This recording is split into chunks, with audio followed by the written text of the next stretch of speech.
उद्याच्या 20 तारखेला होणाऱ्या महाराष्ट्रातल्या विधानसभेच्या निवडणुकीचे भोर राजगड मुळशी विधानसभा मतदारसंघाचे महायुतीचे अधिकृत उमेदवार शंकर भाऊ हिरामन मांडेकर, आजच्या सभेच्या निमित्तानं उपस्थित असणारे सर्व भाजप, शिवसेना, राष्ट्रवादी काँग्रेस पक्ष, आरपीआय आठवले गट आणि महायुती घटक पक्षांचे स्टेजवर असलेले सर्व मान्यवर, आज ज्यांचा आपल्या सर्वांच्या साक्षीनं पक्षामध्ये प्रवेश केला गेला ते सगळे माझे बांधव, भगिनी, मायमाऊली, जमलेल्या बंधू भगिनींनो, माझ्या तरुण मित्रांनो, आज हिंदू हृदय सम्राट सेनापती बाळासाहेब ठाकरेंची स्मृती दिन आहे. मी त्यांना विनम्र अशा प्रकारचं सुरुवातीलाच अभिवादन करतो. बोलावणे गावचे ग्रामदैवत श्री भैरवनाथ, जोगेश्वरी, अंबामाता आणि श्री गणेशाच्या चरणी नतमस्तक होतो आणि महायुतीचे अधिकृत उमेदवार या नात्याने शंकरभाऊ मांडेकर यांच्या विजयासाठी आम्हाला आशीर्वाद द्या अशा प्रकारचं साकडं देखील मी यांना घालतो. आज लग्नाची मोठी तीज आहे जी मला जाणीव आहे, परंतु उद्याच्या संध्याकाळी 6 वाजता प्रचार संपलेला असल्यामुळं सगळ्यांनी शेवटच्या टप्प्यात सभा मागितल्या आणि त्याच्यावर 6 सभा घ्याव्या लागत आहे. माझ्या आधीच्या वेळेस माझ्या भाजप, शिवसेना, आरपीआय आणि राष्ट्रवादीच्या पण काही सहकारी मित्रांना बोलायचं होतं, पण मी आधीच सांगितलं होतं की प्रत्येक ठिकाणी मी गेल्यानंतर फक्त उमेदवार बोलेल आणि नंतर माझ्या हातात माहिती द्या, कारण अजून मला कोरेगावची सभा करायची आहे, मला वडगाव शेरीची सभा करायची आहे आणि ते करून विमानाने कोल्हापूरला जाऊन चंदगडची सभा करायची आहे. मित्रांनो, निवडणुका म्हटल्यानंतर आरोप प्रत्यारोप आले. मी अनेकदा माझ्या भोर वासियांना, वेला वासियांना, मुळशी वासियांना सांगितलं की बाबांनो, तुम्ही जरा बदल करा. एकदा स्वर्गीय काशीनाथराव कुटवाळ यांच्या रूपाने माझ्या भोरवेलांनी बदल केलेला होता आणि त्यावेळेस 99 ते 2004 कुटवाळ साहेबांनी एवढं चांगलं काम केलेलं होतं, एवढा माझ्याकडे पाठपुरावा केला होता. कृष्ण कोळ्याची जबाबदारी माझ्यावर होती आणि सगळ्या इथल्या तेव्हा मुळशी यांना जोडलेला नव्हता, परंतु ही सगळी कामं व्हावीत अशा प्रकारची भावना त्यांची असायची. जिद्द होती, चिकाटी होती. परंतु नंतर काही अशा राजकीय घटना घडल्या की राष्ट्रवादी काँग्रेस पक्षाने ती जागा 2004 ला पुन्हा टोपे साहेबांना देऊन टाकली. मी आजच्या परिसर दिवशी इथं आलो असताना मला त्या काळामध्ये साथ दिलेले, मला आशीर्वाद दिलेले स्वर्गीय काशीनाथराव कुटवाळ असतील, स्वर्गीय संपतरावांना झेंडे असतील, स्वर्गीय माधवराव टापरे असतील, स्वर्गीय शिवाजीरावदादा शिवतारे असतील, स्वर्गीय रघुनाथराव किंद्रे असतील, स्वर्गीय धैर्यशील नाना कोपडे असतील, स्वर्गीय अमृतचेट रावळ, स्वर्गीय अविनाश बेलके, स्वर्गीय पर्वती कुंकर अशा सर्व मान्यवरांना मी भावपूर्ण श्रद्धांजली अर्पण करतो. त्यांची आज स्मृतींना उजाळा देखील देतो. काळ वेळ पुढा करता थांबत नसतो. आज अनेक मान्यवर स्टेजवर बसलेले, त्याच्यातल्या अनेकांनी माझ्याबरोबर कामं केलेली आहेत. मागच्या लोकसभेच्या निवडणुकीच्या निमित्तानं तुम्हाला मी खूप आव्हान केलं, परंतु दुर्दैवाने तुम्ही मला प्रतिसाद दिला नाही. मला तुमच्यावर जास्त बोलता येत नाही, कारण माझ्याच बारामतीनं मला त्या ठिकाणी नाकारलं आणि त्याच्यामुळं मी कुठल्या तोंडाने बाकीच्या मतदारसंघाला विचारू शकतो किंवा माझं काय चुकलं, कोणत्या कारणाकरता तुम्ही आम्हाला लोकसभेमध्ये पराभव पत्करायला लावला. ठीक आहे, लोकशाही आहे. त्यावेळेस कांदा निर्यात बंदी होती, त्याचा फटका बसला. त्याच्यामध्ये आमच्या संविधान बदलला, तो फटका आमच्या मागासवर्गीय समाजाला असं वाटलं की आता हे अबकी बार 405 संविधान बदलला, आता हे आपल्या आरक्षण काढणं, घटनेमध्ये काही बदल करणं असा प्रचार त्यांच्यात झाला. माझ्या मुस्लिम समाजामध्ये एक असा प्रचार केला गेला की अबकी बार 405 आणि 405 झाल्यानंतर हिंदू राष्ट्र करतील, आपल्याला मताचा अधिकार काढतील आणि फक्त हिंदूंना मताचा अधिकार देतील आणि बाकीचे मुस्लिम समाजाला कदाचित पाकिस्तान किंवा बांगलादेशमध्ये पाठवतील. वाटेल तशा प्रकारचा त्या ठिकाणी प्रचारामध्ये मुद्दा आणण्याचा प्रयत्न केला आणि त्याला मोठ्या प्रमाणावर तुमच्या माझ्या महाराष्ट्रातली जनता बळी पडली. खरं तर आज शाहू फुले आंबेडकरांचा महाराष्ट्र आहे, पुरोगामी विचाराचा महाराष्ट्र आहे, समतेचा विचार स्वीकारणारा महाराष्ट्र आहे. पण त्याच्यामध्ये ते घडलं, लोकशाहीमध्ये आम्ही मान्य केलं. आता पुन्हा विधानसभेला तुमच्या पुढे आलं. मित्रांनो, मला खरोखरीच तुम्ही वाईट वाटेल तुम्हाला, मला भोरच्या परिसरामध्ये आल्यावर लाज वाटते, लाज, की काय इथे रस्ते, काय इथलं बस स्थानक. अरे भोरकरांनो, एकदा या माझ्या बारामतीतलं बस स्थानक बघा, माझ्या बाकीचं तिथलं काम बघा तुम्ही. मी अनेकदा तुमच्याकडे आलो की राजगड सहकारी साखर कारखाना माझ्या विचाराच्या लोकांच्या ताब्यामध्ये द्या, काही नाही, तुम्ही दिला नाही. आजही ते कारखाना तेवढंच आहे, त्याच्यामध्ये काही वाढ झाली नाही. बाकीच्यांचे कारखाने 10,000 15,000 टनाचे झाले, परंतु मदत करून देखील आमचा राजगड सहकारी साखर कारखाना, राजगडचं नाव दिलं. मध्ये जसं बेलेवाल्यांनी सांगितलं होतं आमच्या तालुक्याला राजगडचं नाव द्या, त्यांना विचारा कॅबिनेटला घेऊन तो विषय मंजूर करून आपल्या वेल्याचं राजगड आम्ही केलं की नाही. आम्ही कामाची माणसं आहेत बाबांनो, आम्ही त्या ठिकाणी सांगितलेला शब्द पाळणारी माणसं. आज राजगडच्या मुळे तुम्हाला भाव मिळत नाही. मी माझ्या सोमेश्वरचा भाव दिला 3,571. तुमचा भाव काय तुमचं तुम्हालाच माहिती. माझ्या माळेगाव कारखान्याचा भाव आहे माझ्या बारामती तालुक्यातला 3,636. तुमचा भाव किती मिळालेला आहे ना?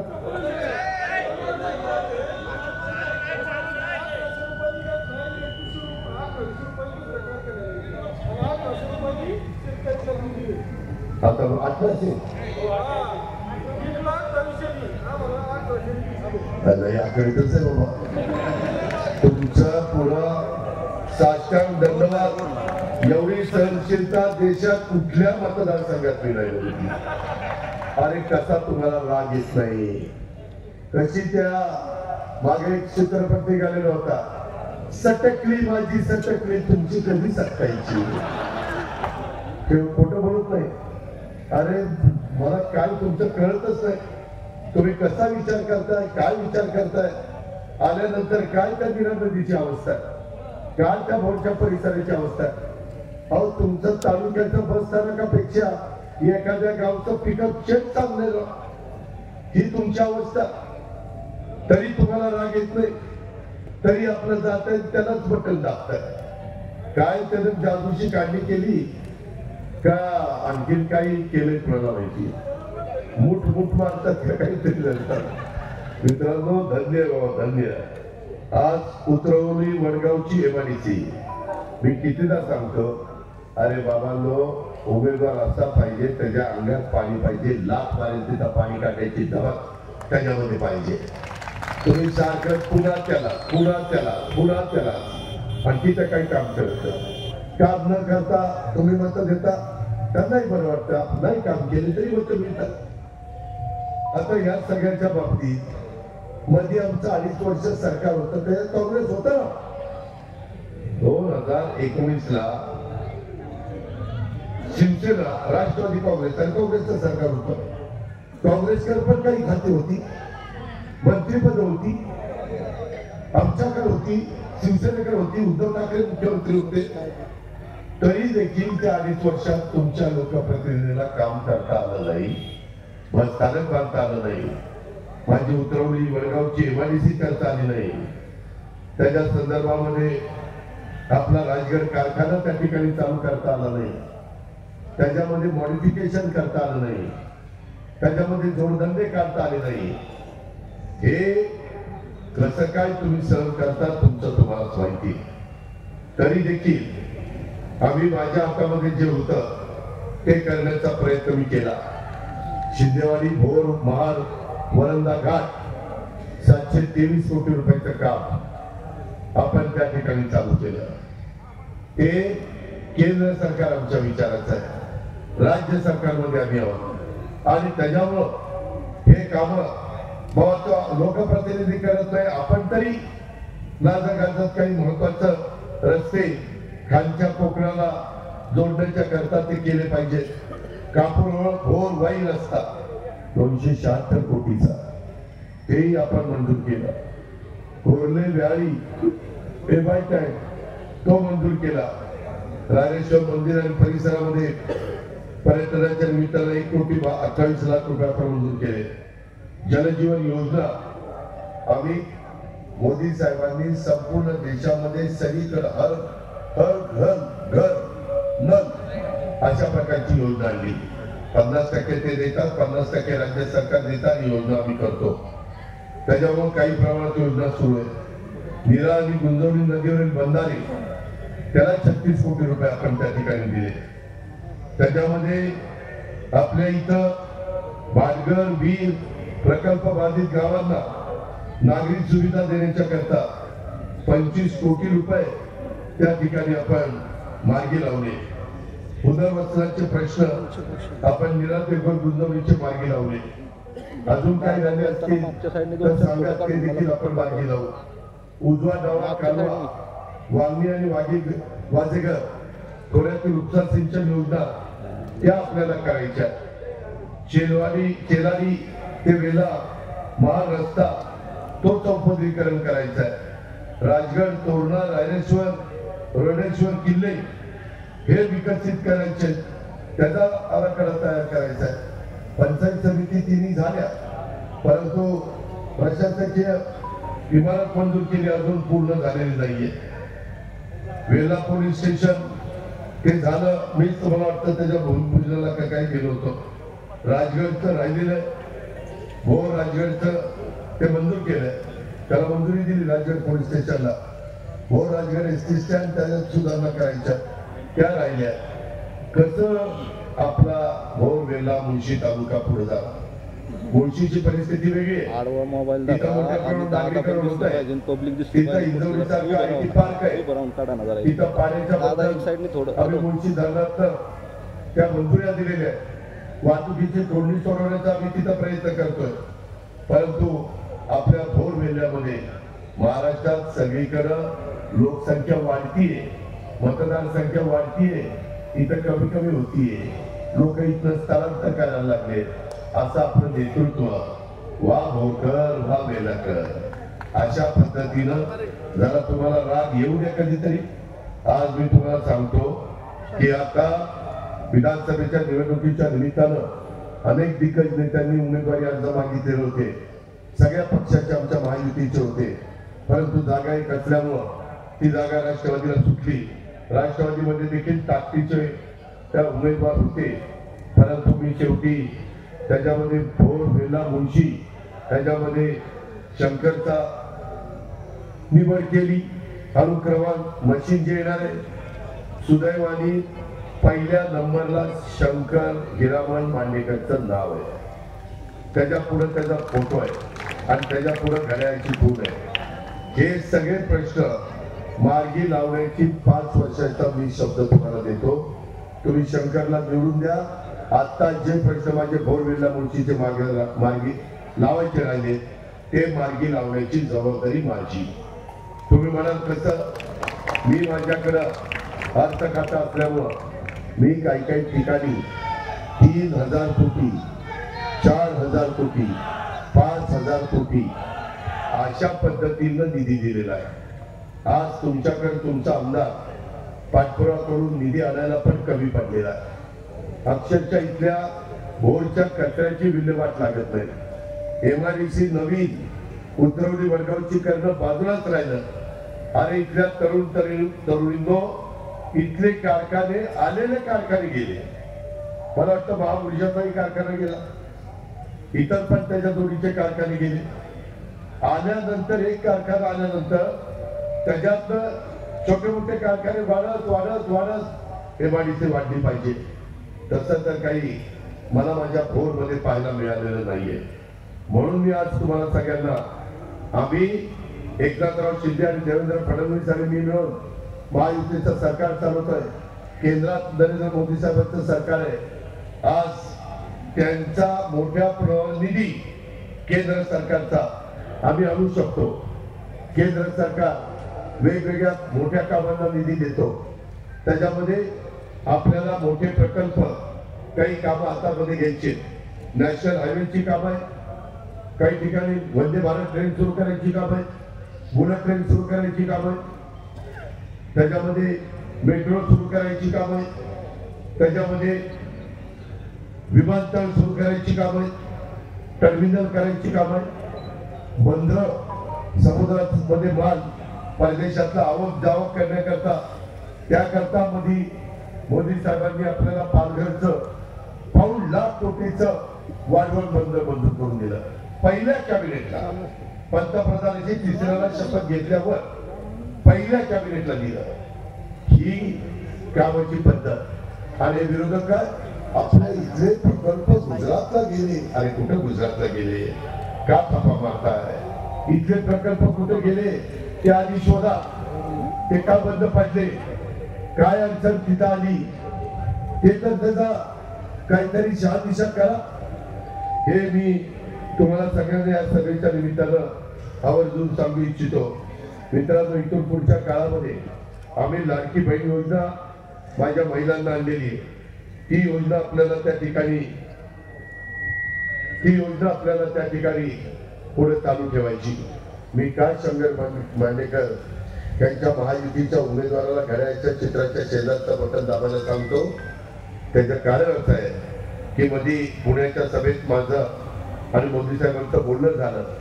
ते म्हणले की पुणे मोठ्या प्रमाणावर वाढतंय, पुण्यामध्ये खूप काही अजून आपण करू शकतो. केंद्र सरकार त्याकरता सर्व करायला तयार आहे. राज्य सरकारने पुढाकार घ्यावा. आता राहिलेली मेट्रोची कामाला आम्ही तुम्हाला निधी देतो. राहिलेल्या इतर ज्या काही नॅशनल हायवेच्या कामाला आम्ही तुम्हाला मदत करतो. पण तुम्ही कुठं कमी पडू नका असं आपल्याला आपल्या देशाचे पंतप्रधान सांगताय. कारण नसताना विरोधात टीका टिप्पणी करताय. मी आज लोकसभेचा पराभव झाल्यानंतर काही चांगल्या योजना महाराष्ट्रातल्या महिलांच्या करता आणल्या. त्याच्यामध्ये पहिली लेक लाडकी योजना, दुसरी त्या पोलिसांना हे इथं बसवा त्या लोकांना, ते माझे लोक उभे बसा. इथं कोण आलं होतं बघतो, या इकडे इथं बसा. कोण तिथं सिक्युरिटी मला जेड कॅटेगरी 20 सांगतो, यांना बसवा. इथं लोक उभे राहतात. ही कुठलंच आहे. अरे आमच्या मागे लोक असतील तर आम्हाला मोठं नाही तर कोण पुत्र विचारणार नाही. त्यामध्ये आगे बढ़ून तुम्ही माझे कपडे सांभाळ. तुमचे बूथ बघणार त्यांची घोषणा देतो ना, त्याचा बूथला गाड्या किती चाललं तेच बघतो. त्यामध्ये माझं आपल्याला सगळ्यांना सांगणं आहे की बाबांनो, आम्ही कांदा निर्यात बंदी उठवली. कांदा उत्पादक शेतकऱ्यांना भाव मिळाला नाही. आम्ही दुधाचे दर पडले 28 रुपये, संघाचा दर 7 रुपये. आता अनुदान डायरेक्ट शेतकऱ्यांच्या अकाउंटला द्यायला सुरुवात केली. 35 रुपये माझ्या गाईच्या दुधाला मिळायला लागले. आम्ही महिलांना दर महिन्याला 1,500 रुपये द्यायला सुरुवात केली. दिवाळीच्या आधी काही महिलांना एकदम 5 महिन्याचे 7,500 रुपये मिळाले. गोरगरीब महिलांच्या करता 44 लाख शेतकऱ्यांच्या करता या वीज माफीचा निर्णय आम्ही घेतला. झिरोचा लाईट बिल दिला. विरोधक टीका आमच्यावर करतात. आणि आता मागचं लाईट बिल भरावं लागेल. बोर वेले मुळशीकरांनो, मी तुम्हाला जबाबदारीने सांगतो, मागचं लाईट बिल तुम्हाला भरावं लागणार नाही. चालू लाईट बिल आम्ही झिरो केले आणि पुढचंही लाईट बिल झिरो करणार. त्यामध्ये तुम्हाला एक गोष्ट करावी लागेल ती सांगतो. मुलींना साधारण गरीब मुलींना आता शिक्षणाच्या करता आम्ही फी द्यायचो कॉलेजच्या. त्याच्यात पण मुली पुढे येईना. आई वडिलांकडे पैसा नव्हता. आता आम्ही तिघांनी निर्णय घेतला की 100% फी मुलींची भरायची. म्हणजे मग मुली शिकतील. मुली शिकल्या तर ते कुटुंब पुढे जाईल. लक्ष्मी घरची शिकते. याबद्दलचे निर्णय आम्ही घेतले. 3 गॅस सिलेंडरचे निर्णय घेतले. या सगळ्याला आम्हाला 75,000 कोटी रुपये लागले. विरोधक कोर्टात गेले स्टे आणायला, बंद करायला गेले. काँग्रेसचे माजी मंत्री म्हणले आमचं सरकार उद्या ही योजना बंद करून टाकू. अरे बाबांनो, तुम्ही सत्तेवर असताना अनेक वर्ष काँग्रेसचे मुख्यमंत्री झाले. तुम्ही राव ₹100 कधी महिलांना दिला नाही आणि तुम्ही बंद करायला निघाला. या कुठला न्याय? जर माझ्या गोरगरीब खुरपणीला जाणाऱ्या महिलेला, रोजगार हमीवर जाणाऱ्या महिलेला, झाडूपत्रा करणाऱ्या, धवलबाजी करणाऱ्या, काही घरांच्या घरी जाऊन स्वयंपाक करणाऱ्या महिलांना, झोपडपट्टीमध्ये राहणाऱ्या महिलांना जर तिच्या स्वतःच्या करता तिच्या अकाउंटला पैसे जायला लागले तर यांच्या पोटात दुखायचं काय कारण? यांना त्रास व्हायचं काय कारण? आणि म्हणून माझ्या लाडक्या बहिणींनो, बोरवेला मुळशीच्या तुम्हाला तुमची योजना चालू ठेवायची असेल पुढं 5 वर्षाच्या करता, तुम्हाला तिथं वीज बिल माफीची योजना पुढच्या 5 वर्षाच्या करता चालू ठेवायची असेल, केंद्र सरकारच्या मदतीनं तुमच्या माझ्या बळीराजाला योग्य पद्धतीचा न्याय द्यायचा असेल तर ते तुमच्या हातात आहे. तुम्ही म्हणाल असं कसं आमच्या हातात आहे? तुम्ही उद्याच्याला 20 तारखेला गेला की कोण मुळशीचा उमेदवार आहे, कोण भोरचा आहे, कोण वेल्याचा आहे असा विचार न करता कोण आपल्या कामाचा आहे, कोण आपल्या पाठपुरावा करणार आहे, कोण त्या ठिकाणी महायुतीच्या सरकारकडनं माझ्या मागे लागून, एकनाथरावांच्या मागे लागून, देवेंद्रजींच्या मागे लागून आपल्या तिन्ही तालुक्याला विकासाच्या कामाला योजना मंजूर करून आणू शकतो याचा विचार करा. मी आपल्याला अतिशय स्पष्टपणे सांगतो, मी शंकरचं जिल्हा परिषदेचा सदस्य म्हणून काम बघितलेलं आहे. माझी तुम्हाला विनंती आहे, एकदा शंकरला त्या ठिकाणी 5 वर्षाची संधी मिळवून द्या. मी आपल्याला सांगतो, मागच्या अनेक वर्ष जे आमदार तुम्ही निवडून दिलेले होते त्यांना 15 का 20 वर्ष झालेले, 15 वर्ष झाली. 15 वर्षामध्ये जी कामं केलेली असतील त्याच्या सगळ्याची बेरीज मारा आणि ती जी बेरीज येईल त्याच्यापेक्षा जास्त निधी याच्या 5 वर्षाच्या कारकिर्दीत मी देणार म्हणजे देणारा अजितदादाचा वाद आहे.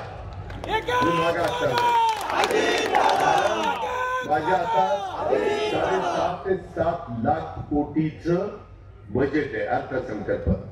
जसं पंचायत समितीच्या सभापतीच्या हातात त्यांचा बजेट असतं, झडपी अध्यक्षाच्या हातात जिल्हा परिषदेचं बजेट असतं, महापौराच्या हातात तिथलं त्यांचं महानगरपालिकेचं बजेट असतं, त्या पद्धतीनं राज्याचं बजेट माझ्या हातात आहे.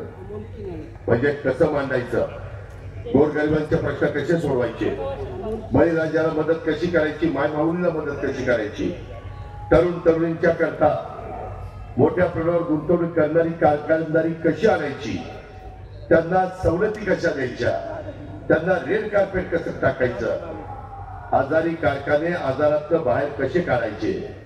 एकेकाळी माझा पण सोमेश्वर सहकारी साखर कारखाना जुन्या लोकांना आठवत असेल थोडासा अडचणीमध्ये होता, परंतु आता पूर्ण अडचणीतनं बाहेर काढून आज तो कारखाना 8,500 ते 9,000 मेट्रिक टन दररोज गळीत करतो, वीज तयार करतो, त्याच्यामध्ये डिस्टलरी आहे, इथेनॉल तयार करतो, जे बाय प्रोडक्ट शेतकऱ्यांना 2 पैसे ऊसाला भाव वाढवून देऊ शकतात त्या गोष्टी आम्ही त्याच्यामध्ये करण्याचा प्रयत्न हा निश्चितपणे त्या ठिकाणी करत असतो. तेव्हा मला पुढील बातमी दिली, पुण्यनगरीनं कोंडावळे गावात घरकुल योजनेत लाभार्थ्याची फसवणूक, क्वेश्चन मार्क आहे. असली फसवणूक करणाऱ्या लोकांच्या मागे कशाला जातात? मगाशी पण काही माझ्या सहकारी मित्रांनी प्रवेश केला, त्याच्यात पण काही जण सांगत होते की दादा आम्ही अनेक वर्ष त्यांच्यावरून काम केलं पण कधी समाधान वाटलं नाही. फक्त स्वतःचाच विचार करायचा, कार्यकर्त्याचा विचार करायचा नाही, आपल्या भोरचा, वेल्याचा, मुळशीचा विचार करायचा नाही, प्रश्न सोडवायचे नाही. अरे ज्या त्या गोष्टी ज्या त्या वेळी झाल्या तर त्या ठिकाणी योग्य होतं. आज खरोखरीच मला इतकं वाईट वाटलं, येताना काय ते धुराळा, काय ती भोरची अवस्था, त्या पद्धतीनं जर होत असेल तर कधी तुम्ही इतरांच्या बरोबरीनं जाणार. लोक बाकीचे म्हणतात आम्हाला निवडून द्या, आम्ही आपला मतदारसंघ बारामती करून टाकू. अरे इथं तर काय म्हणायचं, लोकांनी सांगायचं काय? ह्या गोष्टीचा विचार देखील तुम्ही या निमित्ताने केला पाहिजे. माझी तुम्हाला विनंती आहे, स्वराज्य संस्थापक छत्रपती शिवाजी महाराज, राजर्षी शाहू महाराज, क्रांतीसूर्य महात्मा ज्योतिराव फुले, भारतरत्न डॉक्टर बाबासाहेब आंबेडकर या महापुरुषांच्या विचाराचा वारसा हा आमचा शंकर मांडेकर निश्चित पुढे घेऊन जाईल. तिथं त्याला कुठं अडचण येईल, जिल्हा परिषदेमध्ये येऊ किंवा विधिमंडळामध्ये येऊ किंवा सरकारमध्ये येऊ, केंद्र किंवा राज्य, त्याच्या पाठीशी मी मजबूतीने उभा राहील. मी कुठं कमी पडणार नाही. राष्ट्रवादी काँग्रेस पक्ष, आमची महायुती, आमच्या महायुतीचे सर्व घटक पक्ष हे प्रगत, पुरोगामी, सर्व धर्म समभावाचा विचार त्या ठिकाणी जनमतात रुजवण्याचं काम करतात. शंकर भाऊ मांडेकर देखील तशाच पद्धतीचं काम करतील अशा प्रकारची ग्वाही मी आपल्या सर्व सहकारी मित्रांना या निमित्तानं देतो. त्यांच्या नेतृत्वाखाली भोर, राजगड, मुळशी मतदारसंघाच्या विकासाला खऱ्या अर्थाने सुरुवात होईल.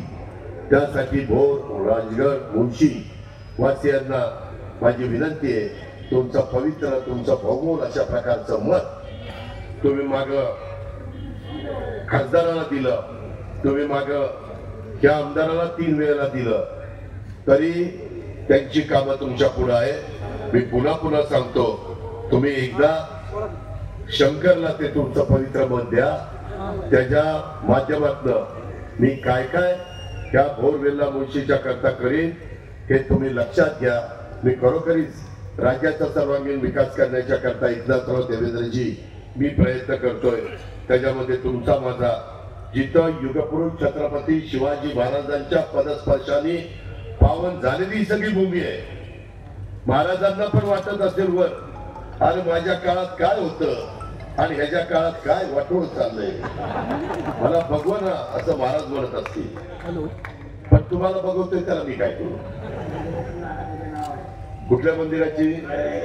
रायरेश्वर मंदिराची जागा गिरेक चंद्रकांत बाटे सांगतायत त्यांच्या नावाने. आता हे असं कुठं असतं का रे? अरे आता एक तर म्हणतो बाळकावली, मला माहित नाही यांनी सांगितलं नाही, त्यांनी सांगितलं म्हणून मी तुम्हाला सांगतोय. माझं तुम्हाला सांगणं आहे की बाबांनो, जरा काशीदार कुटवट साहेबांची कारकीर्द आठवा. मी वेगवेगळ्यांना प्रयत्न केला उमेदवारी देण्याचा, परंतु ते त्यावेळेस पराभूत झाले. आता मात्र खूपदा तुम्ही आम्हाला अपयश दिलं. मी येऊन घसा कोरडा करून बेबीच्या देठापासून सांगतोय, अरे सुधारा सुधारा सुधारा सुधारा. तुम्ही काही माझं ऐकत नाही आणि पुन्हा तुमचं येणे माझ्या मागल्या. आणि पुन्हा आपल्या पुणे जिल्ह्यामध्ये जे 13 तालुके आहेत ना, त्या 13 तालुक्यामध्ये सगळ्यात माग राहिलेले तालुके कुठले माहिती का? बोरवेला. वा, बाकीचे तालुके तिथले आमदार भांडतात, तिथले आमदार त्या ठिकाणी हेलपाटे घालतात, काम करून घेतात, जिद्द सोडत नाही, चिकाटी सोडत नाही. मला करून पाहिजे, पण त्यांची सत्ता होते ना बाबा. सत्ता नव्हती असं नाही. 15 वर्षाच्या काळात सुरुवातीला पृथ्वीराज चव्हाण साहेबांची सत्ता होती म्हणजे काँग्रेसची होती. अशोक चव्हाणांची सत्ता होती, काँग्रेसची होती. मला वाटतं विलासरावांची होती, सुशीलकुमार शिंदेची होती, अनेकांची सत्ता होती. त्यांच्या पक्षाची सत्ता असताना पण त्या पक्षाचा आमदार तुमचं काम करू शकत नाही, तर विरोधी पक्षाची सत्ता असताना कसा रे बाबा ही करणार? आणि आता उद्या त्याला सत्ता पुन्हा महायुतीची येणार. सगळ्या राज्यात फिरतोय, वातावरण बदलत चाललंय. अक्षरशः आता पण एवढी मोठी भोरची सभा मी बघितली नाही. ही बघा लोक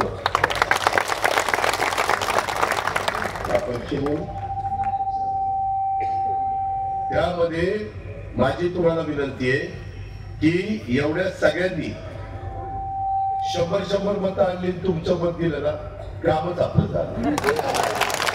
तुम्हाला बदल हवा असेल, तुम्ही खरंच इतक्या लोकांना निवडून दिलं 15 वेळेला, 15 वर्ष. एकदा मी सांगतो त्या उमेदवाराला निवडून द्या. तुम्हीच म्हणाल अजितचं मागं ऐकलं असतं तर आपण मागं राहिलो नसतो. आणि काही लोक का अपक्ष फॉर्म भरतात? मागणी करा ना, परंतु काहींनी आता अपक्ष फॉर्म भरलेला, त्याच्यामध्ये मग मताची विभागणी होती आणि मग जे आपल्याला साध्य करायचं ते त्या ठिकाणी साध्य केलं जात नाही. मला तर कळलं की अपक्षाला एक पक्षच त्या ठिकाणी मदत करतोय की तू लढ, तुला काही मदत करतो पण तू लढ का, तर मताची विभागणी व्हायला, आणि मताची विभागणी झाली की या बाबाचं साधते आणि मग पुढे आहेच काय तुम्हाला मिळत नाही, काय तुमचा विकास होत नाही.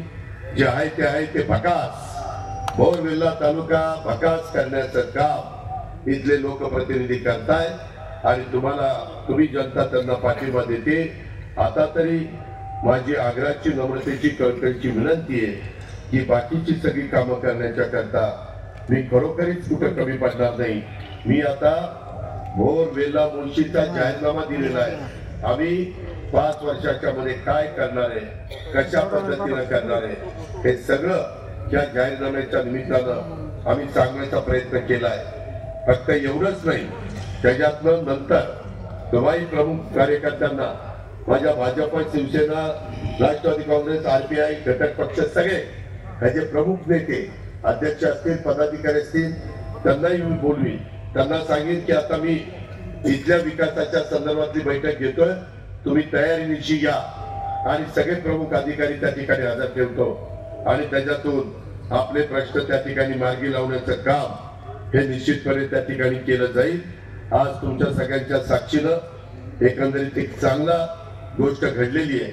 राजगड तालुक्यातल्या काही माझ्या सहकारी मित्रांनी सुधीर भाऊ रेणुसे, नंदकुमारजी रसाळ, सतीशजी रांजणे, उमेशजी मालुसरे, निखिलजी कडू, राजू रांजणे, सागर रांजणे, त्याच्यामध्ये कैलास रांजणे, ओमकार रांजणे, रोहिदास रांजणे, दीपक रांजणे, सचिन रांजणे, राजू रांजणे, अजिंक्य रेणुसे, मंगेश रेणुसे, आदिनाथ फडसे, संतोष रेणुसे, गणेश रेणुसे, संदीप रेणुसे, लक्ष्मण धामणसे, ते भोर तालुक्यातले भागुजी इंदलकर, भरत बांदल, चंदन आर्डे, लोकेश मोदी, माऊली पांगारे, अमोल पांगारे, सदाशिव भिलारे, रामचंद्र कंक मसर आणि अजूनही भरत रांजणे, अनंता जाधव, गोपाळ रांजणे, उमेश मालुसरे, मंगेश गोळे, रोहिदास रांजणे, नवनाथ मालुसरे,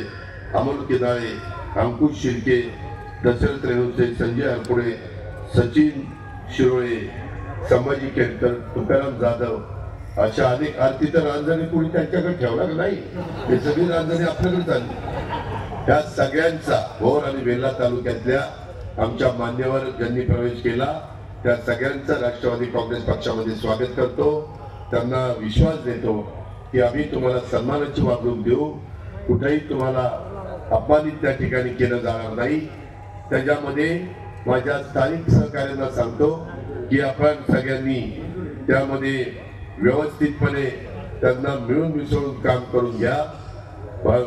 माणूस जरा उपसा योजनेचा ती आता मंजूर केलेली आहे. आपल्याला अनेक उपसा सिंचन योजना मंजूर करायच्या. आपल्या खरं तर उशाची पाणी आहे, सगळी धरणं आपल्या उशाची. गुंजवणी काय, नीरा देवगर काय, वीर काय, वीर जरा खाली आहे पण भाटगर काय, एवढं पाणी असताना आपल्यातले सगळे प्रश्न सुटू शकत नाही. आपल्याला नीटपणे पिण्याचा आणि शेतीचा पाण्याचा प्रश्न 15-15 वर्ष आमदारकी देऊन देखील इथल्या लोकप्रतिनिधींना सोडवता येत नाही. ही खऱ्या अर्थाने माझ्या भोरवेल्ल्याची शोकांतिका आहे. आणि म्हणून माझी तुम्हाला विनंती आहे की आपण आता खूप काही त्या ठिकाणी त्याच्यामध्ये खूप काही आपल्याला तथा कामं करायची. तुम्ही संधी द्या, खरोखरीच त्या संधीचं सोनं करण्याचं काम आमचा शंकर करेल, त्याबद्दलची ग्वाही मी आपल्या सगळ्यांना या निमित्ताने देतो आणि आपल्या सगळ्यांची रजा घेतो.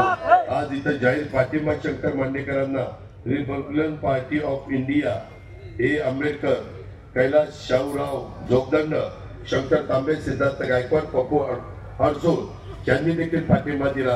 त्यांना मी लाख लाख धन्यवाद देतो, त्यांचे लाख लाख आभार मानतो. आणि त्यांना तसंच आमच्या मुळशी तालुका वेल्डिंग संघटनेनं देखील शंकर मांडेकरांना पाठिंबा दिलेला आहे. त्याबद्दल त्यांचे अध्यक्ष महेश आगवणे, चेतन डमाले, गोविंद शितोळे आणि महेश डमाले या चौघांचं पण मी आभार मानतो, त्यांना धन्यवाद देतो. आणि पुढच्या कार्यक्रमावर जाण्याची परवानगी घेऊन मी आपली रजा घेतो. जय हिंद, जय महाराष्ट्र, जय महायुती.